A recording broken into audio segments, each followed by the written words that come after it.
శక్తి media Bharat ప్రేక్షకులకు నమస్కారం. నేను మీ జర్నలిస్ట్ విక్రమ్.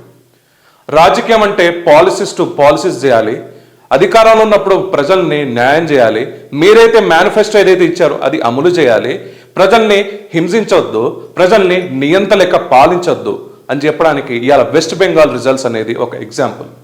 15 సంవత్సరాలుగా నియంత లెక్క పరిపాలించిన మమతా బెనర్జీని ఇంటికి పంపించేశారు ఈరోజు వెస్ట్ బెంగాల్ ప్రజలు. ఓట్లు వేసేటప్పుడు కూడా ఎగ్జిట్ పోల్స్ మనం చూసినా కూడా ఎవరు ఓపెన్గా బయటకు చెప్పలే అని చెప్పేసి యాక్సిస్ మై ఇండియా ప్రతిపుతూనే ఉన్నారు. ఒక్క ఓటర్ కూడా నేను ఎవరికి ఓటు వేశాను అని కూడా చెప్పలేదంట. అంటే ఎంత సైలెంట్ ఓట్ బ్యాంక్ అక్కడ జరిగిందో ఒకసారి మీరు ఊహించుకోండి.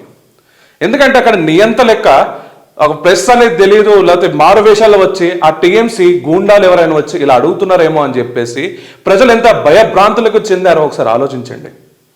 ఎందుకంటే ఇక్కడ అపీస్మెంట్ ఆఫ్ పాలిటిక్స్ జరిగింది అక్కడ వెస్ట్ బెంగాల్లో 15 సంవత్సరాల నుంచి. అపీస్మెంట్ ఆఫ్ పాలిటిక్స్ ఆ వెస్ట్ బెంగాల్ స్టేట్కే కదా, దానికి ఏమైతుంది అనేసి మీరు అంటారు. కానీ వెస్ట్ బెంగాల్ వల్ల మన బార్డర్స్ ఏదైతే ఉందో, మనకి ఏదైతే కనెక్టివిటీస్ ఉన్నాయో అస్సాం కానీ మిజోరాం కానీ మనకి పశ్చిమ బెంగాల్ నుంచే ఉంటుంది.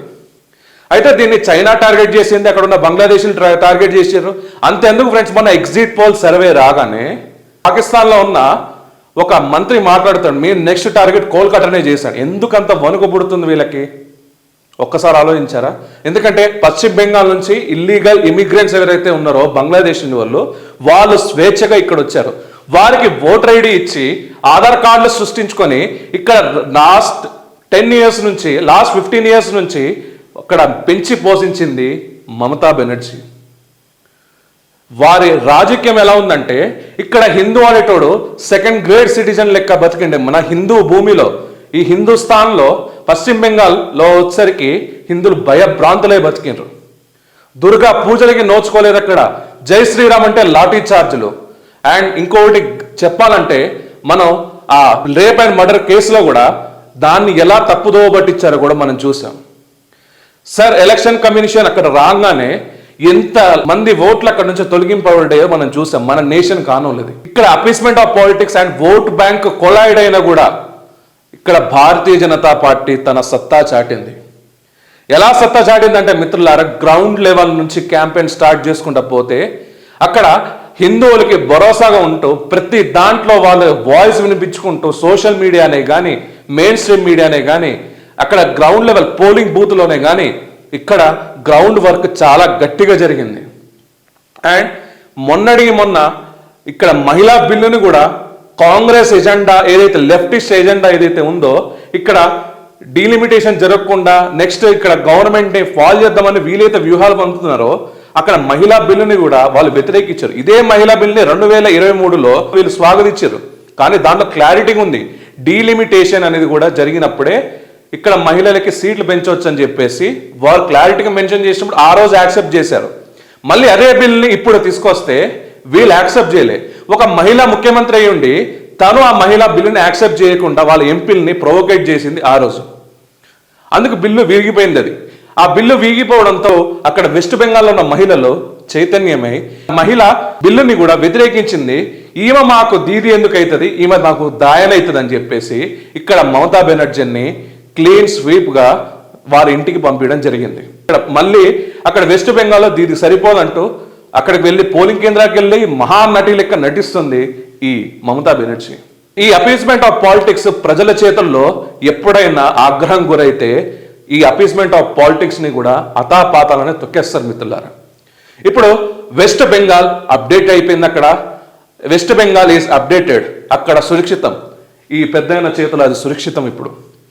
కానీ ఇక్కడ మళ్ళీ అదే అపీస్మెంట్ ఆఫ్ పాలిటిక్స్ చేస్తుంది ఇక్కడ తెలంగాణ రాష్ట్రంలో. ఇక్కడ తెలంగాణ రాష్ట్రంలో చూసుకుంటే మన గుడిల మీద దాడులు జరుగుతున్నాయి, మన హిందువుల మీద దాడులు జరుగుతున్నాయి, మన అమ్మవార్ల మీద టెంపుల్ని వ్యాండలైజ్ చేస్తున్నారు.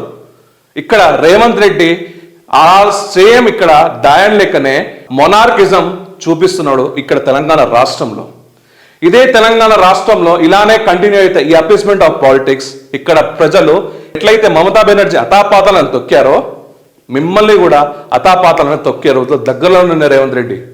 ఎందుకంటే ఇక్కడ కూడా మీరు చేస్తుంది అపీస్మెంట్ ఆఫ్ పాలిటిక్సే. మీ కాంగ్రెస్కి వచ్చేసరికి ఇక్కడ ముస్లిం అంటే కాంగ్రెస్, కాంగ్రెస్ అంటే ముస్లిం అనుకుంటా అంటున్నారు. అంటే ఇక్కడ మీరు హిందువుల ఓట్లతో మీరు గెలవలేదా? మీ కొడంగల్ నియోజకవర్గంలో హిందువులు లేరా? మీరెందుకు ఇట్లా మాట్లాడుతున్నారు? అంటే ఇక్కడ మీరు అపీస్మెంట్ ఆఫ్ పాలిటిక్స్ మీకు జరుగుతుంది. ఏ పొలిటికల్ పార్టీ అయినా సరే అపీస్మెంట్ ఆఫ్ పాలిటిక్స్ చేయొద్దు. చేస్తే ఏం జరుగుతుందో ఈ రోజు మీరు సస్టైన్ అవ్వచ్చు, కానీ నెక్స్ట్ ఎలక్షన్కి తెలంగాణ రాష్ట్రంలో ఉన్న ప్రజలు మిమ్మల్ని అతాపాతలను తొక్కేస్తారు. ఇది 100%. ఇది మమతకి ఏదైతే జరిగిందో ఇక్కడ రేవంత్కి కూడా అదే జరుగుతుంది. మే మీద డేట్స్ చేంజ్ అవ్వచ్చు, ఇలా చేంజ్ అయింది కాబట్టి ఇక్కడ May 4th అవ్వచ్చు 2026లో, కానీ 2029లో మిమ్మల్ని కూడా ఇక్కడ ప్రజలు అదే స్థాయిలో కిందకు దొక్కుతుంది కాంగ్రెస్ని. అనుకుంటున్నారు కేరళ రాష్ట్రంలో మేము గెలిచినామని చెప్పేసి అనుకుంటున్నారు, కానీ మీకు అర్థం కానిది ఏంటంటే మీ వెన్నులో మీరే కత్తి దూసుకుంటున్నారు. ఎందుకంటే మీకు సపోర్ట్ చేసిన సిపిఐ పార్టీని అక్కడ ఇంత దారుణంగా మోసం చేశారో అందరూ చూస్తున్నారు. కాంగ్రెస్తో నెక్స్ట్ ఇండి కూటమిలో ఎవరు ముందుకు రారు, ఇది మాత్రం వాస్తవం. ఎందుకంటే ఇక్కడ కాంగ్రెస్ కూడా ఇక్కడ వెస్ట్ బెంగాల్లో కంటెస్ట్ చేసింది, అండ్ ఇక్కడ వచ్చేసరికి కేరళలో కూడా కంటెస్ట్ చేసింది.